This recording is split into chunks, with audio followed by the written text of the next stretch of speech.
Hola, bienvenidos a una emisión más de Paseos por Museos. Transmitiendo hoy Ey, desde... córtale, el programa equivocado. No sé en qué estoy pensando. Bienvenidos a Elemental, el programa que muestra las maravillas matemáticas en los lugares y situaciones más insospechados. Vaya que sí. Aunque la verdad es que yo no creo que encuentren nada de matemáticas entre todos estos animalitos. Cuando te cuente las hazañas de uno de ellos, te darás cuenta de que estabas equivocado. Me encantan las sorpresas, somos todos ojos y oídos. Vinimos a esta hermosa biblioteca para investigar y mostrarles a un auténtico superhéroe de las aves, que no tiene nada que envidiarle a los que aparecen en los cómics que tanto te gustan. A ver, a eso me interesa. ¿Cuáles serán sus superpoderes? Porque tendrán una vista ultrapotente, o un pico láser, o garras de adamantino. Debe ser un ave imponente.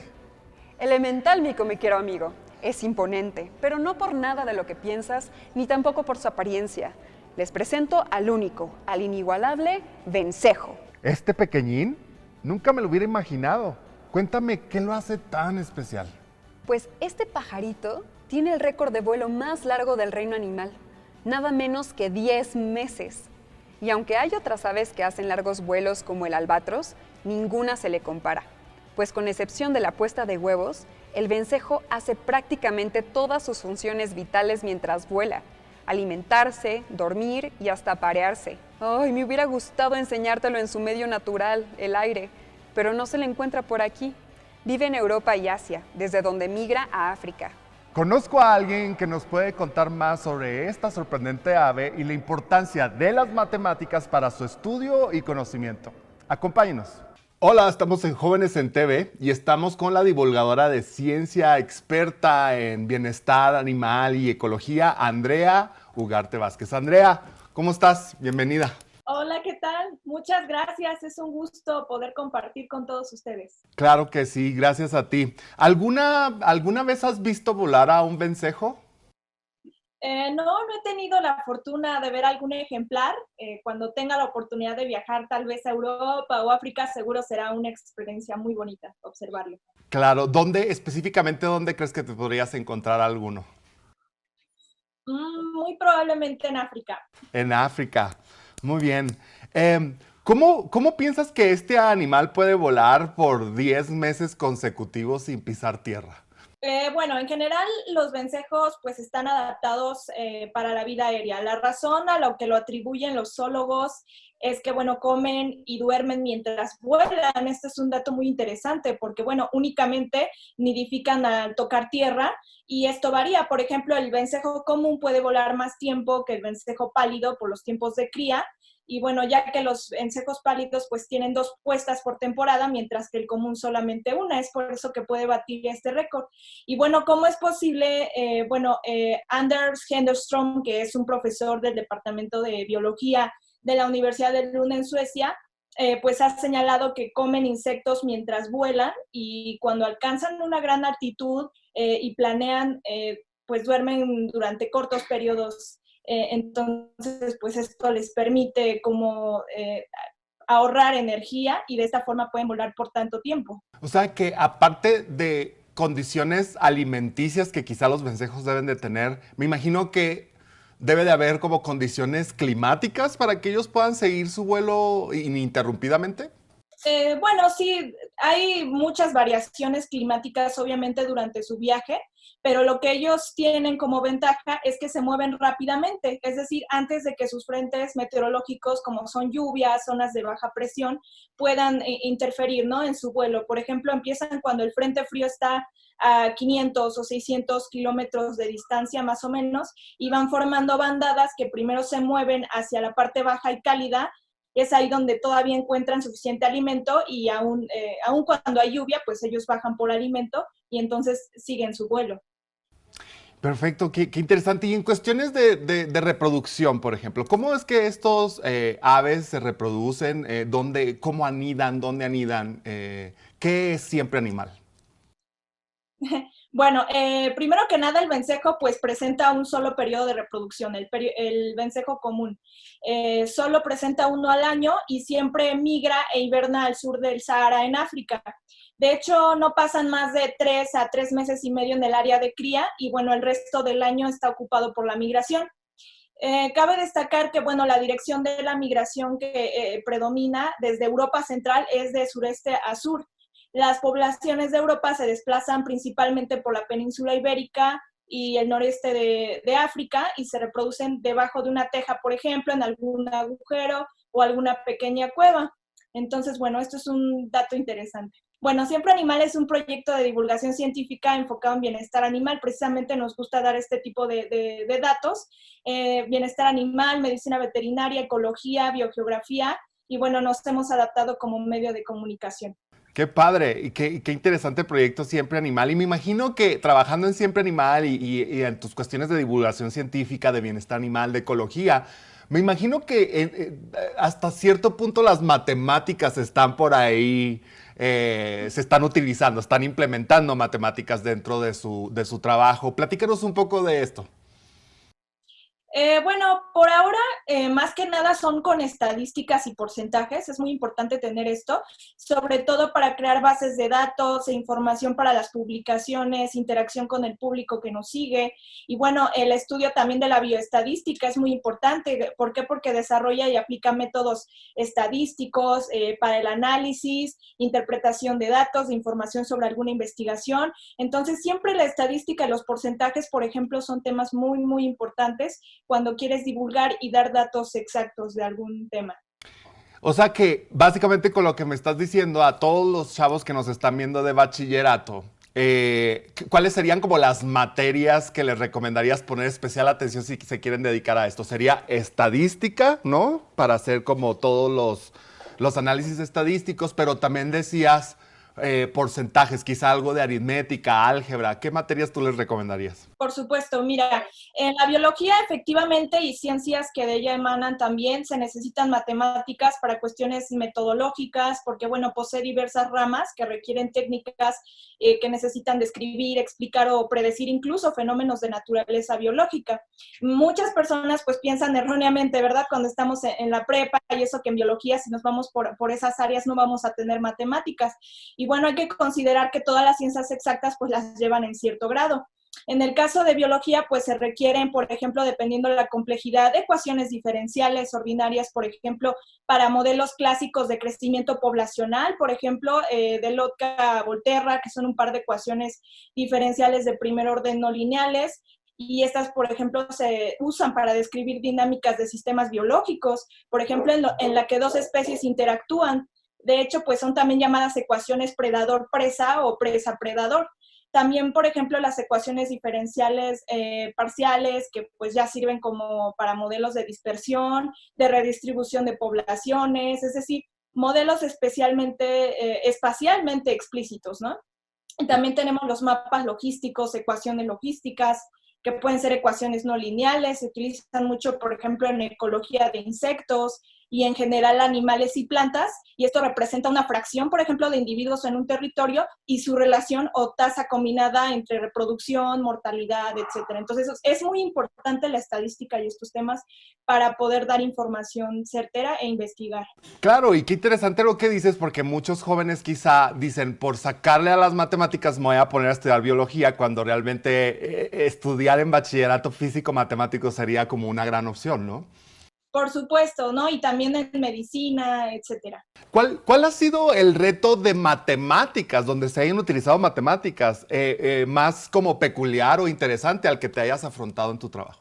Bueno, por ahora, quizá como mencioné antes, el estudio de la bioestadística es algo complejo, es complicado en cierto punto, estadísticas de poblaciones, demográficas, de hechos biológicos, análisis de datos, etcétera, ¿no? Más que nada por lo que conlleva. Claro que sí. Ahora una pregunta un poco quizá más filosófica, pero si tú, Andrea, pudieras volar así como el vencejo por 10 meses consecutivos, ¿a dónde irías y por qué? Bueno, pues a mí me gustaría mucho visitar África, India, Arabia, Japón y muchos otros lugares mágicos, por ejemplo, en Asia. Son lugares llenos de cultura, de tradición, y esos son los lugares que más me gustaría conocer. Perfecto. Última pregunta, Andrea. Si pudieras hablar contigo cuando tú estabas en el bachillerato, ¿qué le dirías actualmente? Bueno, yo le diría que vale la pena realmente adentrarse y ver más allá. Cuando tú ya tienes idea más o menos de una carrera o un área a la que te quieres tú dedicar, tienes que adentrarte y profundizar en esa área. No tienes que tener prejuicios para esa área a la que vas a entrar, ni de que es muy fácil, ni de que es muy difícil. Tienes que adentrarte, ir investigando lo que vas a necesitar aprender, tal vez adelantarte un poco también para saber qué es lo que vas a necesitar o qué conocimientos reforzar, e ir sin miedo, porque bueno, todo en la vida es un riesgo, es tomar riesgos, y vas a tener mucha satisfacción cuando veas que esa decisión fue la correcta y que la tomaste de verdad sabiendo lo que implicaba y estando dispuesto a pagar el precio que implica. Así que es muy satisfactorio y de verdad todos los pasos que demos sin miedo. Muchas gracias, Andrea. Un placer platicar contigo. Esto fue Jóvenes en TV. Las salas. El secreto debe estar en las salas. Elemental, le diste en el clavo. Las alas del vencejo son una auténtica maravilla aerodinámica que ha llevado a los científicos a interesantes descubrimientos a través de su análisis experimental en túneles de viento. Vamos con nuestro siguiente invitado, que nos explicará más acerca de estos interesantes dispositivos y la importancia de la geometría del cuerpo para el vuelo. El día de hoy tenemos como invitado a un ingeniero aeronáutico que después se especializó en estructuras, el doctor Roberto Gómez Martínez. Muchas gracias por invitarme, a sus órdenes. Gracias. Nos gustaría que pudiera hablarnos primero de qué es un túnel de viento. Claro que sí, con mucho gusto. Un túnel de viento es un laboratorio. Es un laboratorio en donde estudiamos la respuesta de modelos a escala de estructuras, la mayor parte de estructuras civiles. Hacemos un modelo a escala, lo ponemos en el túnel de viento, que es un circuito por donde circula el viento. Este modelo a escala lo colocamos ahí y vemos cómo responde ante el flujo de viento. Y así observamos lo que le pasa al modelo a escala de la estructura. Obviamente, para estudiar la respuesta de la estructura, este modelo debe estar instrumentado. Pero no solo estudiamos estructuras, la respuesta de estructuras, también podemos estudiar problemas de confort o problemas de dispersión de contaminantes. Wow.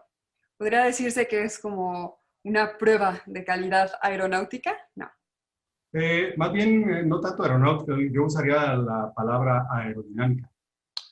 Porque ahora con los edificios más altos, cada vez pues tienen problemas de viento, de vibraciones, pueden tener problemas de vibraciones, y se ha visto mucho en los huracanes recientes los daños que ocasionan, sobre todo en fachadas. Entonces, muchos de los estudios que hacemos nosotros para edificios sirven para estudiar problemas de confort y problemas de respuesta de la estructura ante viento, como las fachadas, para diseño de fachadas. Claro, wow. ¿Y qué importancia tiene el conocer la geometría de los cuerpos que se someten a este túnel del viento? Y como le dije, nosotros estudiamos la respuesta de modelos de estructuras, modelos a escala. Entonces, para nosotros es muy importante conocer la forma y las dimensiones exactas de la estructura que vamos a estudiar. Como estructura puede ser un edificio, puede ser un estadio, puede ser una velaria, puede ser algún centro comercial. Todo eso lo necesitamos conocer con detalle. Entonces, por eso requerimos los planos generalmente arquitectónicos y estructurales de la zona o de edificios que vamos a estudiar, o de estructura que vamos a estudiar, con el objeto de generar su modelo a escala con la mayor precisión posible. Por eso es muy importante conocer la forma exacta del prototipo. El prototipo es la estructura que vamos a estudiar, y lo que hacemos es fabricar un modelo a escala, y lo estudiamos en el túnel de viento. ¿Cuáles son las principales relaciones matemáticas que utilizan para describir los fenómenos físicos que suceden en el túnel de viento? Claro que sí. En el túnel hacemos diferentes tipos de pruebas. Las relaciones matemáticas, o la relación matemática que más utilizamos, es la de presión. La relación de presión. La presión de la fuerza entre área. Eso es lo que revisamos básicamente en los modelos rígidos. Entonces, aquí lo que usamos es otros conceptos que van más allá de la presión. Ya estamos hablando de la parte dinámica. Entonces, usamos la velocidad, y la velocidad pues tiene una definición. usamos el problema de vibraciones también, que son otra definición. Entonces, todos esos conceptos tienen asociados diferentes relaciones matemáticas, pero lo más sencillo son la presión estática y la presión dinámica. La presión dinámica, la última, como lo dije, es función de la velocidad al cuadrado. ¿Cuál velocidad? La velocidad del flujo que incide en la estructura o en el modelo de escala que estamos estudiando. Ok. Y finalmente, bueno, me gustaría como relacionar a esta ave que tiene como una estructura muy particular y de la que hemos estado hablando, el vencejo, ¿no? O sea, ¿qué le viene a la mente cuando piensa en esta ave? O sea, ¿cómo es posible que pueda mantenerse volando durante 10 meses seguidos sin tocar la tierra? A la mente me viene pues los conceptos de independencia y libertad, ¿no? Qué bonito poder estar en el viento 10 meses sin tocar tierra, ¿no? Pero pues definitivamente esta ave debe alimentarse. Y yo me imagino que se alimenta de los insectos que hay en el aire. Y segundo, para que también debe descansar. Entonces, la única forma de descansar de un ave de estas es cuando planea. Para ello, pues me imagino que puede ser que suba a grandes alturas y después posiblemente se deje caer y lo que venga haciendo es planear. Planear, ahorita voy a dar un ejemplo, mientras planea puede dormir.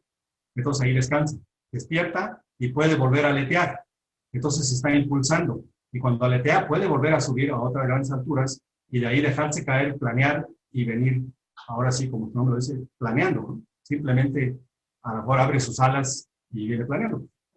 Recuerden que hay, por ejemplo, hay juguetes de madera balsa, avioncitos de madera balsa.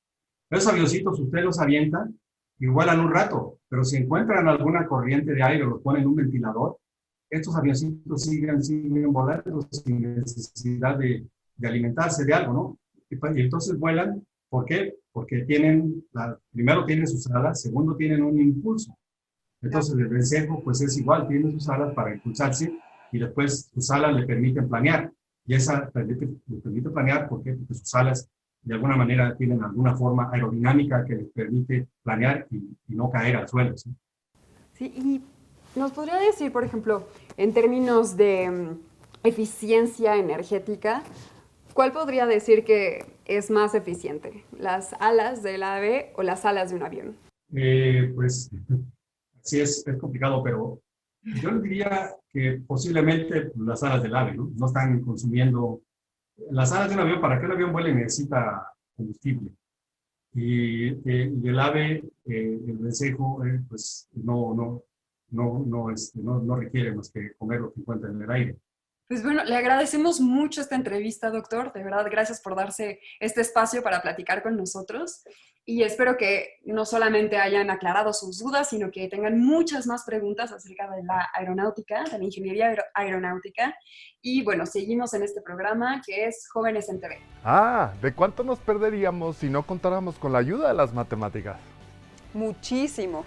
Y no solo datos curiosos o sorprendentes, sino incluso cosas tan importantes en la vida de muchas especies, como nos cuenta nuestro último invitado de este capítulo. Estamos ahora con el doctor en física, Octavio Miramontes Vidal. Bienvenido, doctor, gracias por estar con nosotros. No, muchas gracias. Buenos días, saludos a todos. Buenos días. Estamos platicando un poco de este ave muy particular, el vencejo.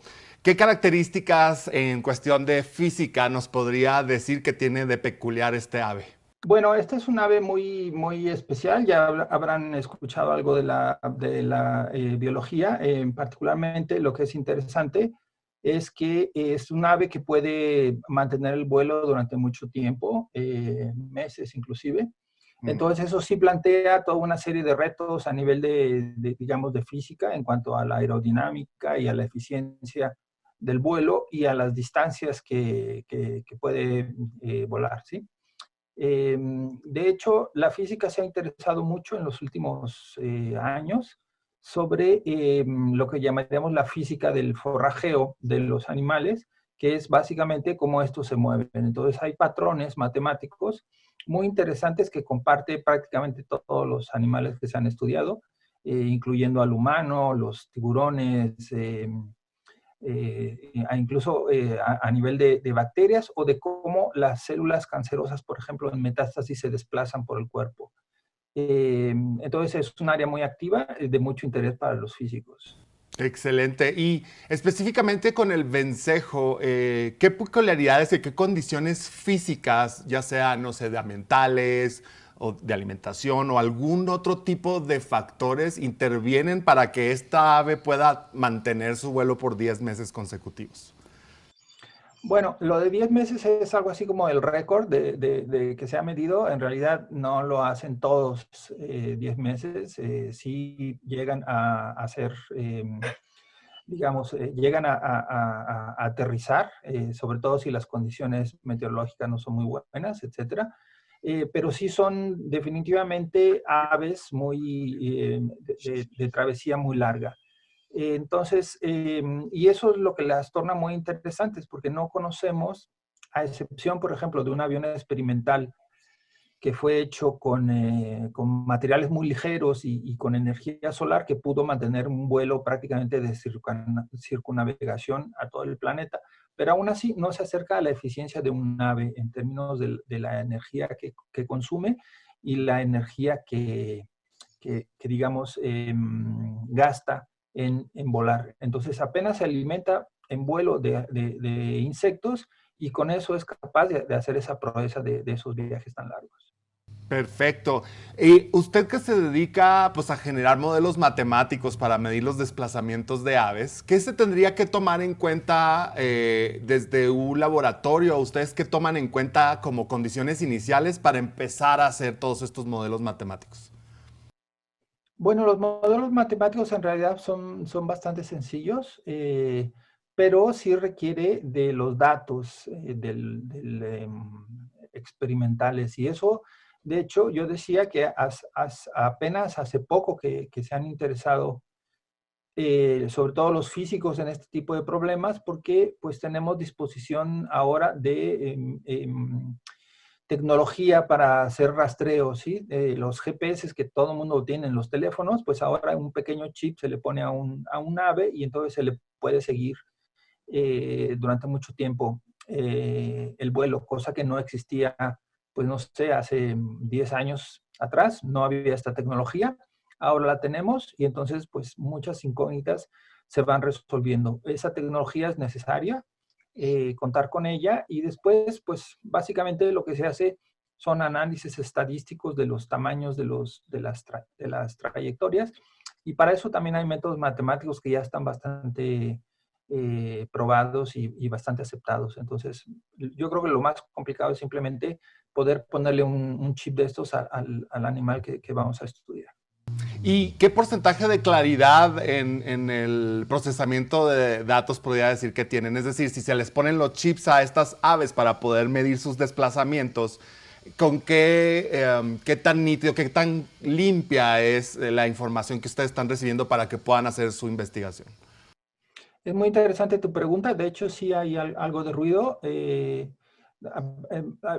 Digamos, por algunas razones la señal puede perderse o distorsionarse, entonces eso da mediciones equivocadas. Entonces, pues también hay técnicas, digamos, para hacer la limpieza de los datos y esos datos pues van a ser mejores en cuanto a la tecnología sea mejor y pues cada vez va mejorando, ¿no? Entonces, yo creo que no hay demasiado problema con eso. Claro, y para los chavos de prepa que nos están viendo, por ejemplo, sería muy interesante, yo creo, ver que igual el ruido, la no tan limpieza de datos que puedan recibir de estos sensores que tienen las aves, pues se pueden ajustar también con un modelo matemático y ver en qué forma empatan uno con el otro, ¿no? Tenemos el modelo, pero también tenemos lo que realmente sucede. ¿Cómo trabajan ustedes con esto? De hecho, sí, lo que nosotros tenemos cuando hablamos de estos modelos son distribuciones de probabilidad, es decir, nosotros contabilizamos cuántos desplazamientos hay de cada tamaño y eso sigue un patrón matemático. Entonces, sabemos que hay ese patrón matemático y entonces esperamos que los patrones reales se ajusten. Al hablar de un tema estadístico, lo que significa, por lo tanto, es que si hay pequeñas desviaciones de los valores esperados, tampoco afectan demasiado porque estamos hablando de estadísticas, ¿sí? Claro, claro que sí. Si nosotros hacemos una analogía, usted como físico, ¿no? Y si hacemos una analogía de esta ave tan peculiar con un avión, ¿no? Que es lo que todo el mundo conocemos. ¿Cómo podríamos hablar de las características físicas que deben de tener las alas de ambos, ¿no? Tanto de el ave como el avión. Bueno, las alas funcionan dando sustentación al cuerpo en ambos casos. Y yo creo que las similitudes ahí acaban, en el sentido de que son ya soluciones, digamos, en un caso de la naturaleza y en otro caso tecnológica, que son muy diferentes. Por ejemplo, un ave que vuela utiliza las alas, si no aletea, por así decirlo, únicamente con las alas desplegadas, pues hace un planeo y puede utilizar las corrientes de aire para sustentarse. De hecho, es así como lo hacen la mayoría de las aves que hacen vuelos largos. Pero si hablamos de los aviones, pues tenemos los planeadores, pero hay un problema, digo, por eso es que las similitudes se acaban. Un planeador, por ejemplo, necesita unas alas muy, muy grandes. Los animales no las necesitan tan grandes. Algunos sí, por ejemplo, los albatros tienen unas alas muy grandes, pero también tienen un cuerpo muy grande. El vencejo no lo tiene tan grande, pero el problema es que digamos, el aleteo implica un sistema muscular que es muy eficiente, cosa que no lo hemos logrado, posiblemente no lo vamos a lograr. Muy al inicio, cuando se iniciaba la aviación, algunos pioneros de la aviación se ponían alas y trataban de imitar, pero pues era imposible. Los huesos, por ejemplo, la estructura ósea de los pájaros es hueca, entonces es muy ligera, son muy ligeros. Nosotros no lo podríamos hacer. Entonces, lo que se hace, pues, es gastos de combustible muy grandes para equiparlos con turbinas o con hélices y con eso puedan levantar el propio peso de un motor, por ejemplo, que es metálico. Entonces, hay una eficiencia muy desfavorable hacia nuestras soluciones tecnológicas y yo creo que esa es básicamente lo máximo que se puede hablar de comparación. Simplemente sirven de sustentación, es los mismos principios aerodinámicos, pero en términos de eficiencia, pues ni hablar, no hay comparación. Así es, y muy interesante desde el ramo de la física, cómo también utilizando métodos matemáticos pueden analizar todos estos desplazamientos de las aves y pues realmente ligarlos a algo de la vida cotidiana, ¿no? Que es lo que está pasando con los animales. Si pudiera usted hablar consigo mismo cuando estaba en el bachillerato en 140 caracteres, ¿qué se dijera? Acerca de esto, bueno, yo cuando estaba en el bachillerato y desde yo creo la secundaria, que siempre quise dedicarme a este tipo de problemas, yo soñé con dedicarme a hacer la carrera de biología. De hecho, entré a la UNAM, a la carrera de biología, y rápidamente me di cuenta que no era por ahí. No me gustó lo que yo vi. Yo necesitaba, digamos, más teoría y más matemáticas. Entonces, lo que hice fue, un año después, cambiarme a la carrera de física y hacer la carrera de física, aprender todas esas herramientas en física y después, a través del posgrado, regresar a problemas de biología. Entonces, soy un investigador en el Instituto de Física, hago física, pero muy orientada hacia la biología. Sí, mi sugerencia para los que realmente se interesen por problemas de matemáticas y física en biología es que hagan mejor una carrera en física y matemáticas y después se regresen a la biología en los posgrados. Bueno, pues muchísimas gracias, doctor Octavio Miramontes. Un gusto platicar con ustedes y continuamos en Jóvenes en TV. Recuerden que pueden ponerse en contacto con nosotros a través de redes sociales utilizando el hashtag Elemental. La pregunta de esta semana es, si tuvieras que volar durante 10 meses seguidos, ¿qué libro llevarías contigo? Y nos despedimos por hoy con una frase del aviador Charles Lindbergh. Si tuviera que elegir, preferiría tener pájaros que aviones. Ahora vamos al siguiente saber, un fascinante tema de conciencia histórica. ¡Adiós!